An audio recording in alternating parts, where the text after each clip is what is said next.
వార్తావానికి స్వాగతం. ఈ కథనాన్ని మీకు అందిస్తున్నది మణిశర్మ.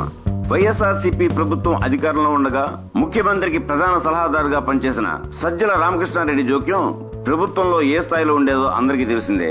అటు పార్టీ పరంగానే కాక ఇటు ప్రభుత్వంలోని వివిధ శాఖలు అన్నింటిలోనూ సజ్జల జోక్యం ఉండేది.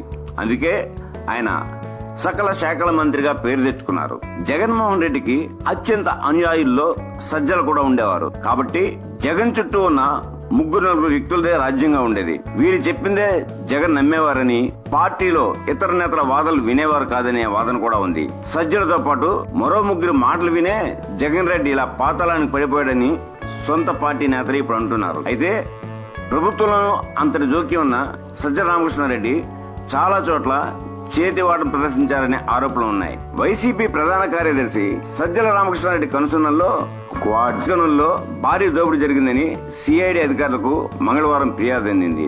నెల్లూరు జిల్లాలోని వైసీపీ నాయకులు బిరదవోలు శ్రీకాంత్ రెడ్డి, కొడవలూరు ధనంజయ రెడ్డితో పాటు సజ్జల కుమారుడు సజ్జల భార్గవ రెడ్డి, మాజీ మంత్రి కారుమూరి నాగేశ్వరరావు అల్లుడు సందీప్ ఈ దోపిడీలో పాత్రధారులని బాధితుడు ఆదూరు బద్రీనాథ్ ఆరోపిస్తూ ఏపీసీఐకి ఫిర్యాదు చేశారు.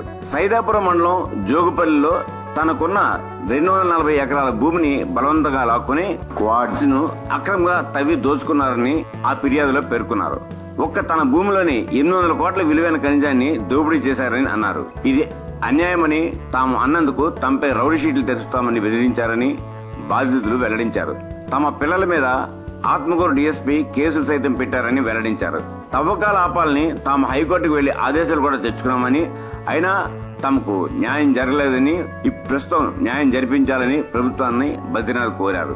అయితే సజ్జల ఏకంగా 800 కోట్ల రూపాయల అక్రమార్జన చేశారని ఆరోపణ రావడం సంచలనంగా మారింది. లక్షల టన్నుల క్వాడ్స్ ను మార్కెట్ లో అక్రమంగా విక్రయించారు. ఆదూరు శ్రీచరణ్, కృష్ణయ్య అనే వ్యక్తులను అడ్డం పెట్టుకుని కూడా అక్రమాలకు పాల్పడ్డారని బలమైన ఆరోపణలు రావడంతో సజ్జల రామకృష్ణారెడ్డికి ఇక కష్టకాలం మొదలైందనే అభిప్రాయం వ్యక్తమవుతోంది. ఇక్కడతో ఈ కథనం సమాప్తం. మా ఈ వీడియో మీకు నచ్చినట్టయితే మరిన్ని అప్డేట్స్ కోసం లైక్ చేయండి, షేర్ చేయండి, సబ్స్క్రైబ్ చేయండి.